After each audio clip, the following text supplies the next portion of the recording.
एक बार फिर से स्वागत है आपका खबरी चौक पर। आज है 15 जनवरी और आज का दिन है बेहद खास। जानते हैं क्यों? अगर नहीं जानते तो चलिए हम बता देते हैं। आज ही के दिन यानी कि 15 जनवरी को हर साल मनाया जाता है आर्मी डे। दिल्ली कैंटोनमेंट के परेड ग्राउंड में आर्मी की परेड होती है। इस दिन आर्मी चीफ परेड की सलामी लेते हैं। ये गणतंत्र दिवस की परेड की तरह होता है। इस दौरान तीनों सेनाओं के प्रमुख मौजूद होते हैं। जैसा कि हम अक्सर कहते आए हैं कि हर तारीख हर नंबर खास होता है। किसी खास दिन के लिए एक तारीख को मुकर्रर करने के पीछे एक वजह होती है। आर्मी डे 15 जनवरी को ही मनाने के पीछे भी एक ठोस कारण है और वो है 15 जनवरी को देश का पहला भारतीय आर्मी जनरल मिला था। 15 जनवरी 1949 को जनरल के.एम. करियप्पा ने थल सेना प्रमुख का पदभार ग्रहण किया था। इससे पहले इस पद पर ब्रिटिश सेना के अधिकारी तैनात थे। General KM. Cariappa British commander general sir Francis Robert Roy butcher से थल सेना का प्रभार लिया था।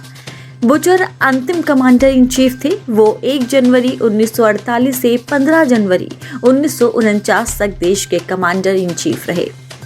आजादी के बाद भी ब्रिटिश सेना के अधिकारी ही थल सेना के प्रमुख के पद पर थे। General KM. करियप्पा के आर्मी चीफ बनने से पहले इस पद पर 2 ब्रिटिश अधिकारी रह चुके थे। बुचर से पहले इस पद पर sir Robert McGregor Macdonald Lockhart इस पद पर रह चुके थे।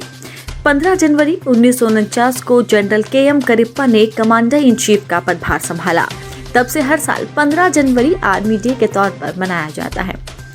पूरे देश के लिए ये गर्व का मौका था जब किसी पहले भारतीय ने थल सेना की कमान अपने हाथ में ली थी। General KM. करियप्पा को लोग प्यार से कीपर कहा करते थे।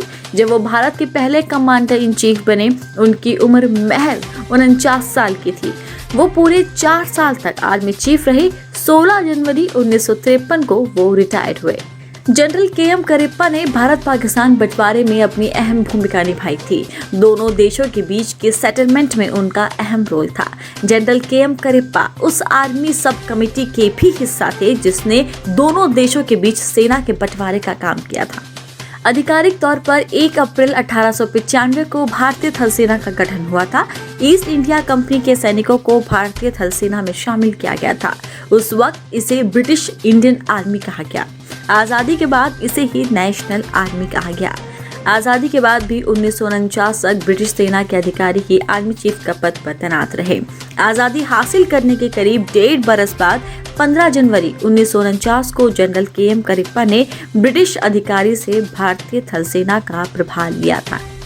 उम्मीद करते हैं आपको ये वीडियो पसंद आई होगी। इसे लाइक करें, शेयर करें और खबरी चौक को सब्सक्राइब करना ना भूलें।